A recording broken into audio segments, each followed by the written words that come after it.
So hello students, welcome to ophthalmology at home. और आज हम पढ़ेंगे कि एक्स्ट्रा ऑक्यूलर जो मसल्स हैं वो हमारी आई को कैसे मूव करते हैं। So what is the function या physiology of extra ocular muscles. तो जैसे कि हमने पिछले लेक्चर में सभी एक्स्ट्रा ऑक्यूलर मसल्स की एनाटॉमी यानी कि स्ट्रक्चर या कोर्स स्टडी किया, तो अब हम देखेंगे कि वो जो मसल्स हैं वो हमारी आई को कैसे मूव करते हैं। तो एक एक करके हम मसल्स को जानेंगे। सबसे पहले हम शुरू करते हैं मीडियल रेक्टस से। तो नाम से हमें पता लग रहा है कि जो मीडियल रेक्टस मसल है वो हमारी आई को मीडियली मूव करेगा। इट विल रोटेट या मूव द आई मीडियली। तो चाहे वो आपकी राइट आई है चाहे वो आपकी लेफ्ट आई है, जो मीडियल रेक्टस मसल है वो आई को मीडियली मतलब अंदर की तरफ, जिसको हम टेक्निकली बोलते हैं एडक्शन। तो मीडियल रेक्टस मसल जब भी कॉन्ट्रैक्ट करेगा तो ये आई को अंदर की तरफ यानी मीडियली या एडक्शन वाली मूवमेंट में लेके जाएगा।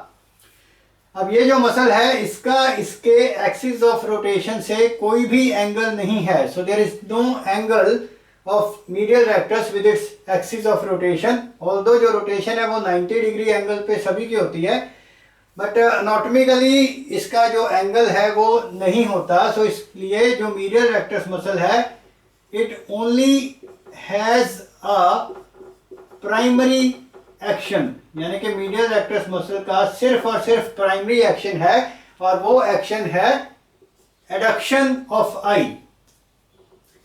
सिमिलरली जो लैटरल रेक्टस मसल है वो आई को लैटरली यानी कि बाहर की तरफ लेके जाएगा, जिसको हम टेक्निकली बोलते हैं एबडक्शन। सो लैटरल रेक्टस मसल चाहे राइट आई का है चाहे लेफ्ट आई का है, वो आई को एबडक्ट करेगा और इसका भी सिर्फ और सिर्फ प्राइमरी एक्शन है, क्योंकि इसका भी जो एक्सिस ऑफ रोटेशन से एंगल है वो जीरो है या नहीं है। उसके बाद हम बात करते हैं सुपीरियर रेक्टस की। जो सुपीरियर रेक्टस मसल है it forms an angle of 23 degrees with its axis of rotation. So क्योंकि इस मसल का अपने एक्सिस से एंगल है 23 डिग्रीज का, तो उसकी वजह से मसल का एक प्राइमरी एक्शन है जिसको हम 1 डिग्री मतलब 1 के ऊपर डिग्री लिखते हैं, विच मीन्स प्राइमरी एक्शन। इसके अलावा इसका सेकेंडरी एक्शन भी है और टर्शरी एक्शन भी है।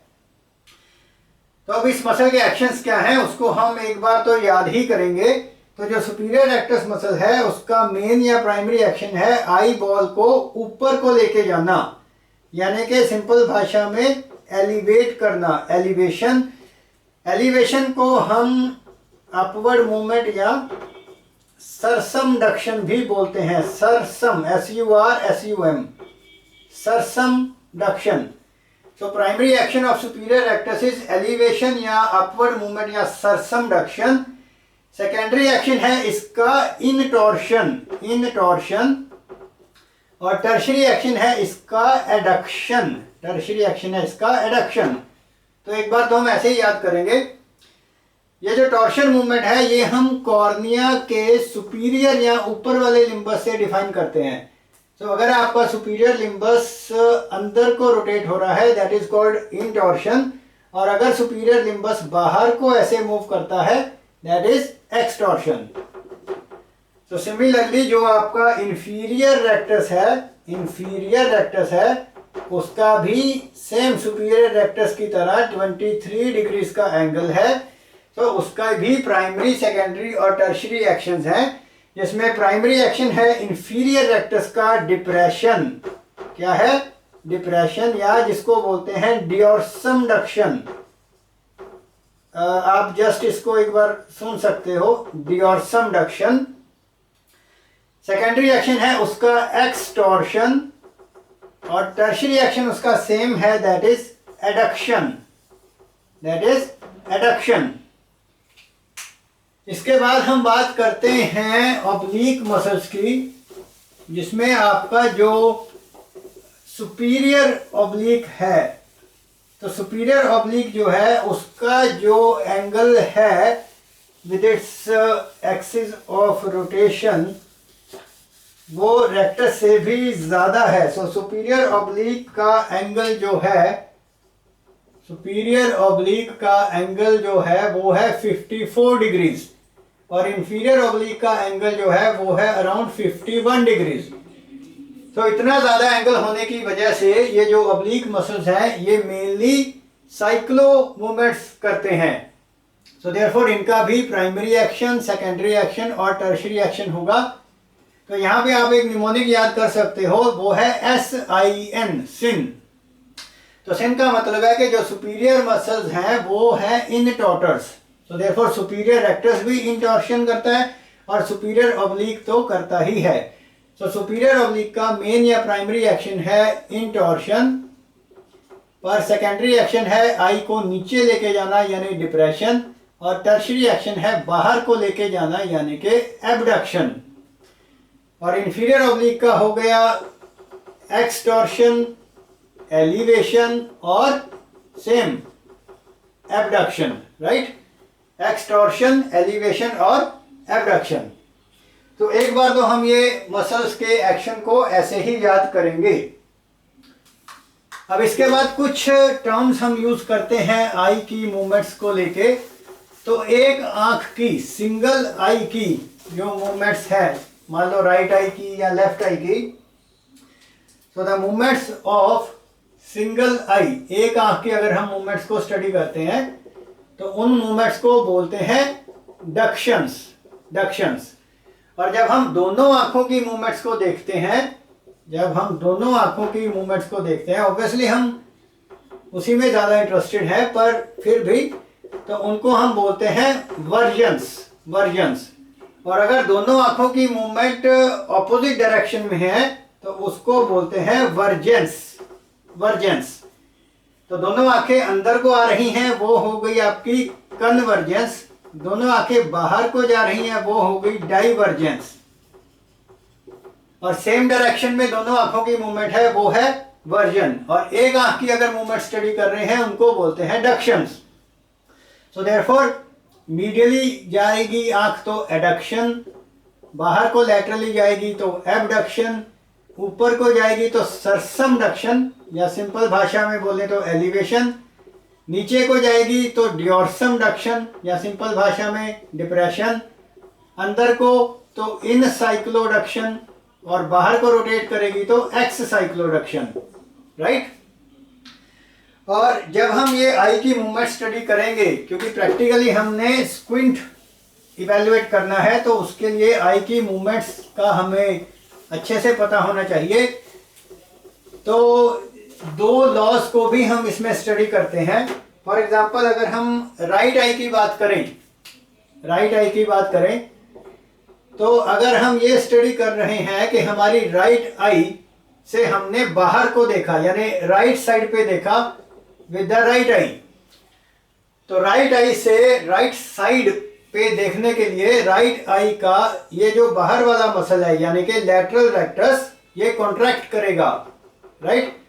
तो जिस भी मसल के कॉन्ट्रैक्ट करने से उसका एक्शन आ रहा है वो हो गया आपका एगोनिस्ट, और उसके जो ऑपोजिट वाला मसल है यानी कि राइट आई का मीडियल रेक्टस, नेचुरली इसको रिलैक्स होना पड़ेगा, तो ये हो गया उसका एंटागोनिस्ट। तो आप अपनी राइट आई से बाहर की तरफ तभी देख पाएंगे अगर आपका लैटरल रेक्टस कॉन्ट्रैक्ट कर रहा है, और वो कॉन्ट्रैक्ट तभी पॉसिबल है मूवमेंट लेके आना अगर मीडियल रेक्टस रिलैक्स करेगा, यानी कि लैटरल रेक्टस को स्टिम्युलेटरी इनर्वेशन जाएगी और मीडियल रेक्टस को साइमल्टेनियसली इनहिबिटरी इनर्वेशन जाएगी। तो ये हो गया आपका law of reciprocal, law of reciprocal innervation. So reciprocal means कि एक मसल को कॉन्ट्रैक्शन के लिए स्टिमुलेटरी इंपल्स आ रही है और उसी समय उसका जो एंटागोनिस्ट है उसको इनहिबिटरी इंपल्स आ रही है ताकि वो रिलैक्स करे तभी एगोनिस्ट की कॉन्ट्रैक्शन से वो डिजायर्ड मूवमेंट पॉसिबल होगी। So this is known as the law of reciprocal innervation given by the scientist Sherrington. So that is why this is known as Sherrington's law of reciprocal innervation, जो कि हमने एक आंख के agonist और antagonist पे study किया। और अब अगर हम दोनों आंखों की बात करें कि मान लीजिए अब आपने इसमें लेफ्ट आई को भी कंसीडर किया, तो जब दोनों आंखों में आप देखेंगे कि पेशेंट को हमने बोला कि राइट साइड पे देखिए, तो राइट साइड पे देखने के लिए हमारी राइट आई का लैटरल रेक्टस कॉन्ट्रैक्ट करता है, पर लेफ्ट आई का मीडियल रेक्टस कॉन्ट्रैक्ट करेगा। तो देयरफॉर राइट साइड पे देखने के लिए राइट आई का लैटरल रेक्टस कॉन्ट्रैक्ट करता है, और उतना ही अमाउंट जो है लेफ्ट आई का मीडियल रेक्टस कॉन्ट्रैक्ट करता है। तो ऑब्वियसली दोनों ही मसल्स को सेम यानी कि इक्वल इनर्वेशन जाएगी, नहीं तो ऑब्वियसली इम्बैलेंस हो जाएगा। सो देयरफॉर एक डायरेक्शन में देखने के लिए, तो एक डायरेक्शन में देखने का मतलब है सिनर्जेस्टिक मूवमेंट, या ये जो सिनर्जेस्टिक मसल्स एक डायरेक्शन में देखने के लिए यूज होते हैं उनको हम योक मसल्स भी बोलते हैं। सो देयरफॉर योक मसल्स की मूवमेंट के लिए या योक मसल्स की एक्शन में जब एक डायरेक्शन में देखने के लिए दोनों आईज के डिफरेंट मसल्स को इक्वल इनर्वेशन जाती है, जैसे कि इस केस में राइट साइड पे देखने के लिए राइट आई का लैटरल रेक्टस और लेफ्ट आई का मीडियल रेक्टस को सेम इनर्वेशन गई है, तो इसको बोलते हैं, डिफाइन किया था हैरिंग ने। So this is known as Hering's law of equal innervation. तो ऑब्वियसली दोनों लॉज में कोई कंफ्यूजन वाली बात नहीं है, राइट। तो अब हमने इन सभी चीज़ों को समराइज करना है दो टेबल्स में। अगर आप ये दो फिगर्स को अपने दिमाग में रखते हैं तो आई होप कि आप कभी भी कोई गलती नहीं करेंगे। तो यहाँ पे हम बनाते हैं प्राइमरी एक्शन, सेकेंडरी एक्शन और टर्शियरी एक्शन। ये हमारे मसल्स का नाम हो गया। सबसे पहले हमने पढ़ा था मीडियल रेक्टस, फिर लैटरल रेक्टस, फिर सुपीरियर रेक्टस, उसके बाद इंफीरियर रेक्टस, उसके बाद सुपीरियर ऑब्लिक और लास्ट में इंफीरियर ऑब्लिक। तो जैसे कि हमने देखा कि मीडियल और लैटरल रेक्टस का तो कोई भी सेकेंडरी या टर्शियरी एक्शन नहीं है, तो यहाँ पे हमने डैश लगा दी। तो मीडियल रेक्टस का प्राइमरी एक्शन क्या है? एडक्शन। लैटरल रेक्टस का एबडक्शन, राइट। सुपीरियर रेक्टस का एलिवेशन, निमोनिक याद करेंगे SIN, तो इनटॉर्शन और एडक्शन। देखिए एक बार तो मुश्किल लगेगा याद रखना, पर याद करेंगे। तो इंफीरियर रेक्टस का डिप्रेशन, एक्सटॉर्शन, पर एडक्शन वाला सेम है। तो सुपीरियर एंड इंफीरियर रेक्टस दोनों ही एडक्शन कर रहे हैं और ऑब्लिक जो है वो एबडक्शन कर रहे हैं। तो अगर आप ये टेबल इस तरीके से बना लेंगे तो इसको देख के आप फिर कभी भी भूलेंगे नहीं। So same superior oblique SIN यानी कि इंटॉर्शन, तो इंफीरियर ऑब्लिक का हो गया extorsion. Actually it is excyclotorsion, not extorsion, तो इन साइक्लोटॉर्शन। और सुपीरियर ऑब्लिक का सॉरी हमने इसके टॉर्शन को यहाँ पे गलत लिख दिया। तो ऑब्लिक मसल्स का जो टॉर्शन एक्शन है वो तो इनका प्राइमरी इफेक्ट है, सो ये यहाँ पर आएगा। सो दिस इज इन टॉर्शन या इन साइक्लोटॉर्शन। और इंफीरियर ऑब्लिक का हो गया एक्स साइक्लोटॉर्शन, और सुपीरियर ऑब्लिक करेगा नीचे को यानी कि डिप्रेशन, और इंफीरियर का हो गया एलिवेशन। यस, तो ये है आपका फाइनल टेबल जिससे आप सभी मसल्स के एक्शंस को याद रख सकते हैं। अब एक डायग्राम हम और याद रखेंगे कि लेट्स से ये है आपकी राइट आई और यहाँ पर है लेफ्ट आई। ये हमने ऐसे बनाया इसको,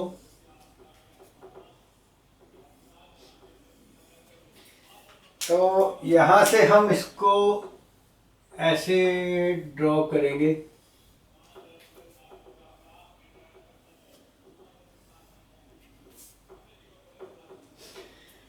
तो ये डायग्राम भी हम याद रखेंगे। तो राइट आई का अंदर को ये हो गया मीडियल रेक्टस, बाहर को लैटरल रेक्टस।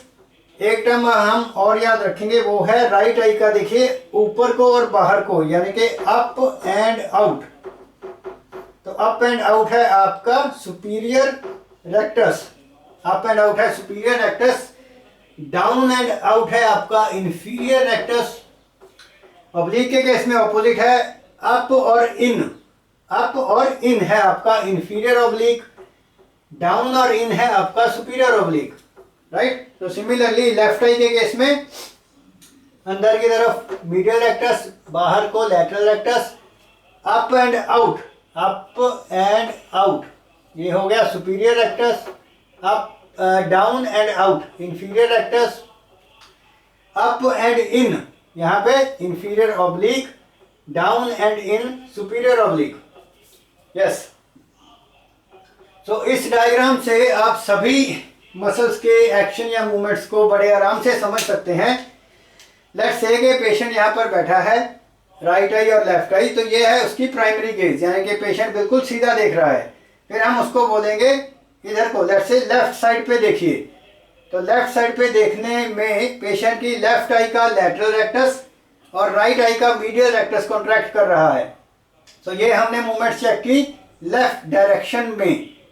उसके बाद राइट डायरेक्शन में, यानी कि राइट का लैटरल रेक्टस और लेफ्ट का मीडियल रेक्टस देखा। फिर बैक टू प्राइमरी गेज। फिर हम बोल सकते हैं ऊपर को देखिए, तो ऊपर की एलिवेशन में राइट आई के ये दो मसल्स और लेफ्ट आई के भी ये दो मसल्स इन्वॉल्व हैं। उसके बाद नीचे देखिए सेम डायग्राम से ये वाले मसल्स। तो ये आप बोल सकते हो कि ये है आपकी सेकेंडरी मूवमेंट्स, राइट। ये वाली जो मूवमेंट्स हैं डायरेक्शन में लेफ्ट साइड पे, राइट साइड पे, बिल्कुल ऊपर और बिल्कुल नीचे, ये है सेकेंडरी मूवमेंट्स। और ये जो मूवमेंट्स बच गई, यानी कि लेफ्ट साइड का ऊपर वाला हिस्सा बाहर को यहाँ पर, लेफ्ट साइड का नीचे वाला यहाँ पर, राइट साइड का यहाँ पर और यहाँ पर, ये है टर्शरी मूवमेंट्स, राइट। ये है टर्शरी मूवमेंट्स। तो इस तरह से आप पेशेंट की आई को सभी डायरेक्शन में मूव करके आई के सभी मसल्स के एक्शन को इस डायग्राम की हेल्प से समझ सकते हो। So I hope it's clear and that's it. Thank you for your patience listening. Any doubt most welcome. इसके बाद हम आगे स्टडी करेंगे कि ये सारा जो हमने पढ़ा ये स्क्विंट के पॉइंट ऑफ व्यू से कैसे इंपॉर्टेंट है। So we will continue in next lectures.